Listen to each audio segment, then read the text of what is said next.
হয়তো আপনার বয়স বৃদ্ধি পেয়েছে, শরীরে বিভিন্ন সমস্যা দেখা দিয়েছে। আপনি ভেতর থেকে ক্লান্তি অনুভব করছেন। হয়তো শরীরের ব্যথায় ঠিকমতো ঘুমাতে পারছেন না। হয়তো আপনার প্রিয়জনেরা আপনার সঙ্গ ত্যাগ করছে। আপনার সমস্ত স্বপ্ন হয়তো ভেঙে চুরমার হয়ে গিয়েছে। আত্মবিশ্বাস আপনার সঙ্গ ত্যাগ করেছে। এত কিছুর পরেও মনে রাখবেন, এখানেই শেষ নয়। জীবনের শেষ মুহূর্ত পর্যন্ত আপনার জীবনকে এগিয়ে নেওয়ার প্রচেষ্টা করুন। সুখময় জীবনের আশা পোষণ করতে থাকুন। আশা হলো জেগে থাকার স্বপ্ন। শিখতে থাকুন, কারণ এগুলোই পারে যে কোনো পরিস্থিতি বদলে দিতে।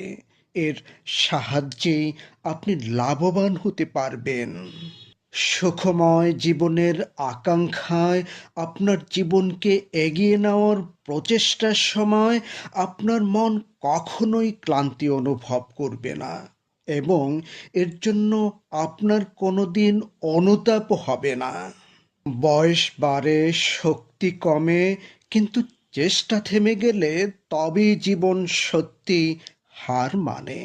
কারণ যখনই আপনার আশা, প্রচেষ্টা থেমে যাবে, ওখানে আপনার জীবনও থেমে যাবে।